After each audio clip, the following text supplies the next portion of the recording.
আসসালামু আলাইকুম রহমতুল্লাহ।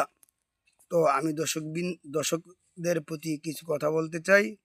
আজকে চলে এলাম বহু দূর থেকে। আমি বিখ্যাত কবিরাজ আহ, সবুর আলীর বাড়িতে। তো আমি আস্তে আস্তে প্রতিমধ্যে অনেক লোকের নিকট ওনার সুনাম শুনতে পারছি, যা উনি অর্জন করেছেন।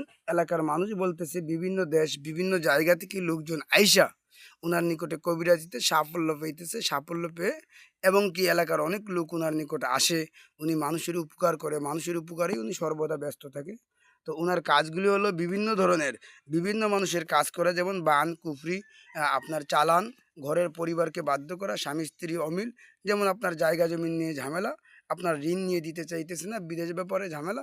এই ধরনের কিছু কাজ উনি করে, যেটা আমি লোকের মধ্যে লোকদের মুখে সাক্ষাৎকার পেয়েছি। তো লোকটা খুব ভালো, উনি খুব ভালো কাজ করে, যেটা ওনার নিকটবর্তী বাড়িঘর এবং সবার মুখে শুনতে পারছি। তো আজকে আমি ওনার সাক্ষাৎকারের জন্য আসছি। এখন প্র্যাকটিক্যালি ওনার নিকটে কিছু কথা শুনবো, যে এই কথাগুলো হয়তো বা দর্শক শ্রোতা আপনারাও শুনবেন। আর আমার ভিডিওটা যদি ভালো হয়, দয়া করে লাইক কমেন্ট শেয়ার এবং সাবস্ক্রাইব করে দিবেন। তো আমরা এখন কবিরাজ সবুর আলীর সঙ্গে কিছু কথা বলবো। তো বলেন কি ভাই, আপনার কিছু কথা বলা যায়? আপনার একটু সাক্ষাৎকার নেওয়ার জন্য আসছিলাম।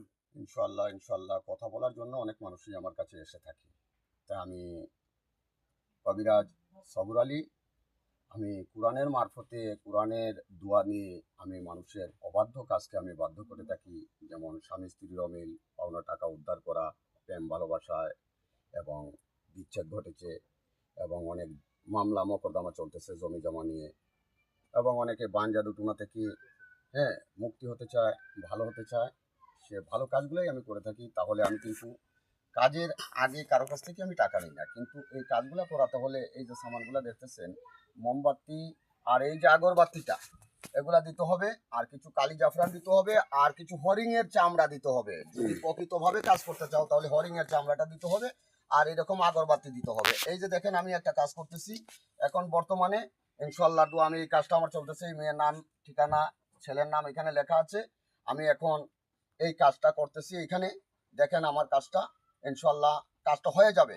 ইনশাল্লাহ আমি দেখছিও আগে, ইস্তেখানা করে কাজটা হবে বিদায় আমি করতেছি। দেখবেন সবাই, ইনশাল্লাহ দেখেন। বিসমিল্লাহির রহমানির রহিম। বাধ্য বশীকরণ করার জন্য যে চালান আমি সাজিয়েছি, এই বাধ্যতা হয়ে যাবে এই ছেলের নামের প্রতি। বিসমিল্লাহির রহমানির রহিম। এই যে দেখেন গুরুজি, গুরুজির দেখছেন কি আধ্যাত্মিক কোরআনের অলৌকিক দোয়া। ক্ষমতা দেখেন, কোরআনের দুয়ারে ওনার তন্ত্রবিদ্যার কি শক্তি পাওয়ার দেখেন। পৃথিবীতে এমন কোনো ব্যক্তি যে এটাকে দুর্বল করতে পারবে এমন কোনো লোক নাই। তাহলে যারা কোরআনের প্রতি